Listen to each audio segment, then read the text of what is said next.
Halo, selamat pagi. Salam sehat untuk kita. Nah, anak-anak Bapak di kelas 5, hari ini senang rasanya bisa kembali bertemu dengan kalian walaupun hanya melalui video pembelajaran ini. Nah, pada pertemuan kali ini, kita akan melanjutkan materi pembelajaran yang sudah kita sampaikan di awal, yakni tentang aturan penulisan. Pada pembelajaran sebelumnya, kita sudah mempelajari bahwa ada 4 aturan penulisan kalimat dalam pembelajaran bahasa Indonesia. Nah, yang pertama, kalimat itu harus diawali dengan huruf kapital. Nah, coba perhatikan kalimat berikut ini. Ini sudah ada sebuah satu contoh kalimat ya, perhatikan. Setiap hari Ani menyiram bunga. Setiap hari Ani menyiram bunga. Nah, apa yang salah pada kalimat berikut ini? Nah, coba kamu perhatikan. S pada kalimat berikut adalah huruf kecil, padahal diletakkan di awal kalimat. Nah, maka ini adalah kalimat yang salah, anak-anak Bapak. Lalu bagaimana? S pada kalimat berikut ini kita ubah menjadi S huruf kapital atau huruf besar. Maka ketika kalimatnya sudah seperti ini, barulah dikatakan menjadi kalimat benar. Maka ingat, kalimat yang benar harus diawali dengan huruf. Yang kedua, kalimat itu harus diakhiri tanda baca. Ya, kalimat harus diakhiri tanda baca. Nah, coba perhatikan kali ini, perhatikan contoh berikut ini. Hari ini kami sedang belajar bahasa Indonesia. Hari ini kami sedang belajar bahasa Indonesia. Coba kamu perhatikan dari contoh ini. Adakah di akhirnya tanda baca? Tidak ada. Maka contoh ini bukanlah kalimat. Nah, jadi anak-anak Bapak mulai dari sekarang harus kamu tahu mengapa Pak Rizal selalu menyuruh kalimat itu harus diakhiri tanda baca. Karena memang ketika kamu tidak membuat tanda baca, itu tidak kalimat, anak-anak Bapak. Itu tidak kalimat. Tetapi itu di dalam bahasa Indonesia disebut dengan klausa. Ya, coba perhatikan klausa. Jadi ketika ada kalimat, kamu menulis kalimat tetapi tanda bacanya tidak ada, sekali lagi itu bukanlah kalimat, itu adalah klausa. Nah, maka pada kalimat ini harus kita perbaiki menjadi seperti berikut ini. Nah, ketika sudah kita ubah dan tanda bacanya sudah kita buat, kita bubuhkan, maka inilah yang disebut dengan kalimat. Nah, perlu juga kamu ingat anak-anak Bapak, seperti yang sudah saya sampaikan di pembelajaran sebelumnya, bahwa ketika kita ingin membubuhkan tanda baca di akhir kalimat, ada 3 tanda baca yang harus kita gunakan ya. Hanya ada 3, tidak ada yang lain.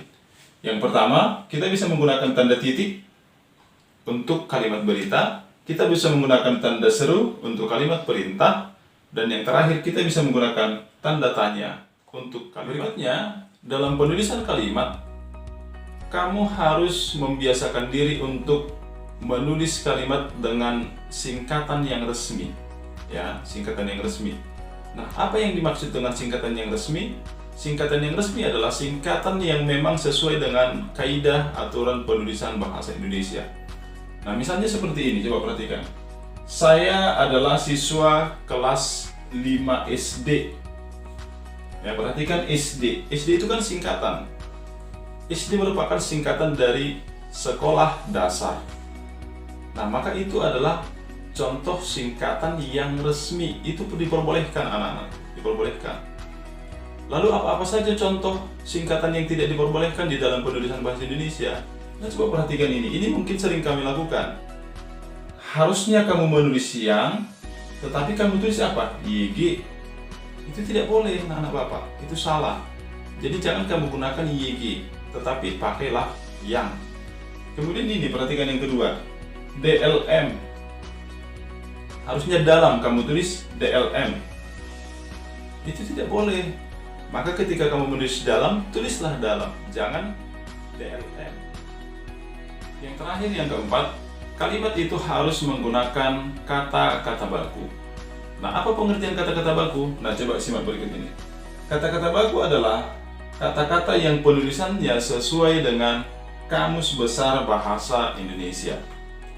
Nah, jadi ketika kamu buka Kamus Besar Bahasa Indonesia, kata-kata baku itu akan kamu temukan di situ. Sebaliknya, ketika kamu mencari sebuah kata yang tidak baku, itu tidak akan kamu temukan di Kamus Besar Bahasa Indonesia. Nah, misalnya seperti ini. Hari ini ibu mensiram bunga. Coba perhatikan, hari ini ibu mensiram bunga. Adakah yang salah pada kalimat itu? Ada, karena ada kata yang tidak baku. Mana? Coba perhatikan, di situ ada kata mensiram. Harusnya bagaimana anak-anak Bapak? Harusnya kata mensiram itu kita ubah menjadi menyiram. Ya. Kemudian contoh yang lain. Kamu pernah tidak membeli obat? Atau ayah orang tuamu pernah tidak mengajak kamu membeli obat? Nah, coba perhatikan ini ya. Saya bersama ayah sedang membeli obat di apotik. Di apotik. Nah, coba perhatikan ya. Kata apotik adalah kata yang tidak baku. Itu adalah kata yang tidak benar. Nah, harusnya bagaimana anak-anak Bapak? Harusnya kata apotik pada kalimat ini kita ganti menjadi apotek. Ini penulisannya ya, apotek. Barulah dikatakan menggunakan kata-kata yang baku.